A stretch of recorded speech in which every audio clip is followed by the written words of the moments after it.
Hey everyone, Todd at 51% Crew. I'm making a video today on Gann fans. Last week we had a class for Patreon, and one of the topics we discussed was Gann fans. I'm going to go ahead and in this video I'm going to show you how to properly lay a Gann fan on a chart. I'm not going to go through all the trading strategies, but this is just for the people that took the, took the class and would like a little bit of a refresher, or if you happen to miss the class, it'll bring you up to speed. So without further ado, let's get started. What Gann fans are, it's a form of technical analysis based on the idea that the market is geometric, and it gives you different angles and perspectives of future price action. So go ahead, I'm not going to read all this, but you can go ahead and pause your screen for a minute if you want to read this. This is basically the definition, the history of it, and things like that. I'm going to read you sections of it though real quick. Gann fans are drawn from a center 45-degree angle that spans from a specific trend reversal level.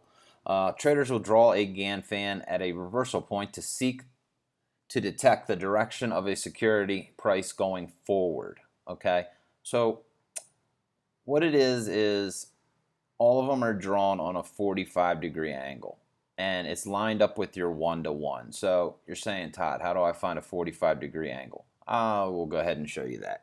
So if you need to pause this, like I said, go ahead and pause this and read this, and then we'll go ahead and move on. So let's flip over to the next chart. So let's go ahead, and the first thing we need to do is all Gann fans are drawn on a 45-degree angle. So you need to first find your angle. So where you can do that in TradingView is come here where it says trend angle.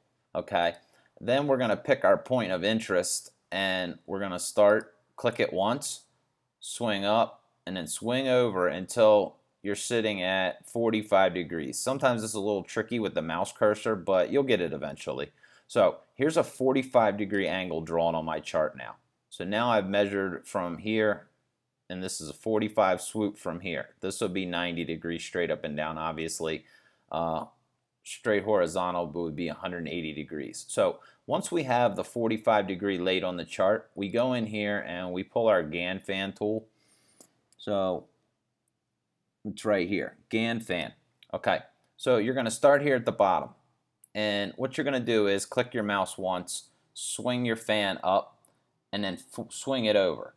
We're going to line this 45-degree angle up. Here, I'll move it out a little bit if you can see it. You got to line that up where it says 1-to-1. Okay, see how it says 1-to-1, 1-to-2, etc., like that? This right here now is set on a 45-degree angle. If you want to get real accuracy going on here, you can do this for both the angle and the fan. What you do is you come in here and you find your low point. So we're going to hover over this candle, and if you look up here, it'll tell you the high, low, close, etc. Everybody should know that by now while watching my videos. So the low here was 2980.4. So what we're going to do is we're going to click our fan and go to format. 2980.4, is that what I said? 2980.4. Put that in price, and what that'll do is that'll lock the bottom in for price. So there you go. Same thing with the 45-degree angle. If you want to format that, you can also put that in here. Oh, I clicked the wrong one, but that gave me the fan. But you can also put the 45-degree angle in here, and if you're having trouble getting to 45, there's also a section. Here, I'll show you. So if we're in here and we want to add it at a certain price, you can go ahead and put it 2980.4, and you can put angle 45 degrees. And that'll draw it perfectly too for you at that point. So that's how you can lay that on there to do an exact angle. So you're probably wondering, what is this used for? Okay. Basically, this is a 1-to-1, 45 degrees. Each one of these is cut basically into a different measurement. So what we have here is these are used to identify support and resistance levels. In between the fan is basically a no man's zone. Like, it has absolutely no meaning to it. The only thing that really has meaning to it are the actual level lines here. So as you can see, if we want to go in here and draw a couple trend lines with it or whatever, you can see how this acted as a support. See the level, how it acted as support? Another good example is over here. It found support on this one. So you can see how they have the arguments here. Here's how it works. It basically works like Fibonacci, but it's a projection out. So you can get some levels on your angles of what you want to look at and trade.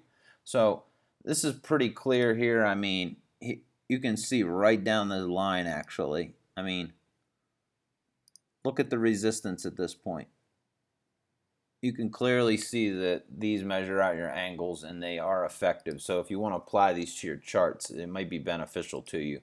Let's go ahead and show an example of a downtrend now. So let me get this off my chart and we'll come in here and I gotta get a little zoom in here. Okay, adjust that.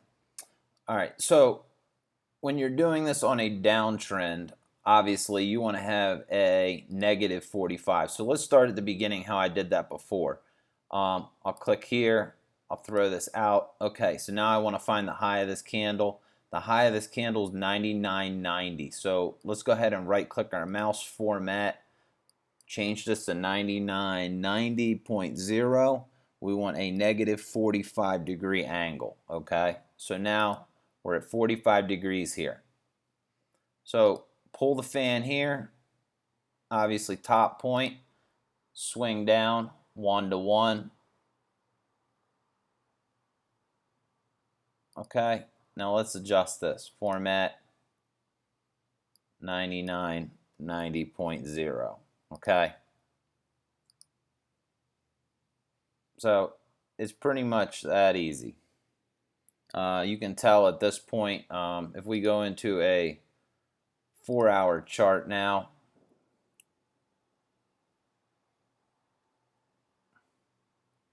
you can tell that this acted as a resistance point.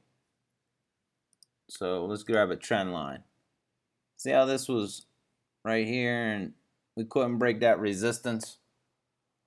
Most people here would have used a Fibonacci. So let's draw our fib down. Okay, so look, we have the 618 hit resistance here, and then our fan here on the blue line. Let me see if I can make this a little darker for you.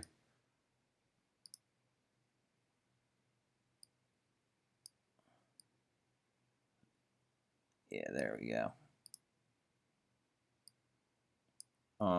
Actually, I'll change this to white so you can see it clearer.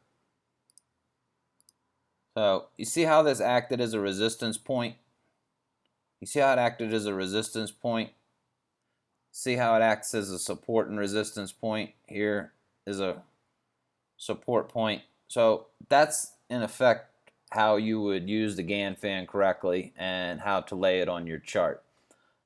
If you have any questions, I guess hit me up on Patreon during the next class and I can go over it for you. But this is pretty basic and pretty simple.